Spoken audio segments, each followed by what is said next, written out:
எல்லாம் கோர்ட்ல பாத்துக்கலாம் மேடம். முதல்ல இப்ப நகைக்கு ஒரு முடிவு சொல்லுங்க மேடம். இவங்கள தள்ளுங்க. அக்கா என்னை பாருங்க. உங்களுக்கு கொஞ்சமாவது மனசாட்சி இருந்தா உண்மையை சொல்லுங்கக்கா.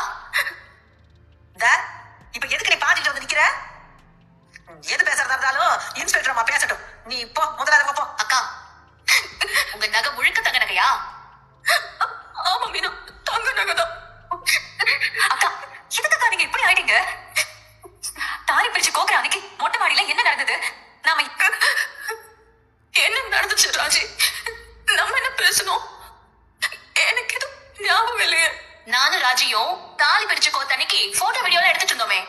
அப்ப நீங்க உங்க அப்பா உங்க அம்மா 3 பேரும் பேசுனீங்களே, அத நல்லா யோசிச்சு பார்த்து சொல்லுங்க. மீனா, நீ என்ன சொல்றேன்னு புரியல மீனா. ஆனா அக்கா நான் சத்தியமா உங்களை பத்தி இப்படி நினைக்கல. எதுக்குக்கா இப்படி போய் மேல போய் அடிக்கிட்டே போறீங்க? நான் எந்த பொய்யும் சொல்லல அக்கா. ஆனா உங்களுக்கு போய் நாங்க பாவம் பார்த்தோம் பாருங்க. அக்கா அன்னைக்கு நம்ம எல்லாத்தையும் சொல்லிருக்கணும்க்கா எல்லார்கிட்டயும். நான் என்னமோ தப்பு பண்ண மாதிரி நீனும் மீனாவும் இப்படி எல்லாம் பேசுறதுலாம் கொஞ்சம் கூட நியாயமே இல்ல ராஜி. அன்னைக்கு நம்ம மொட்டை மாடியில வீடியோ தானே எடுத்துட்டு இருந்தோம்.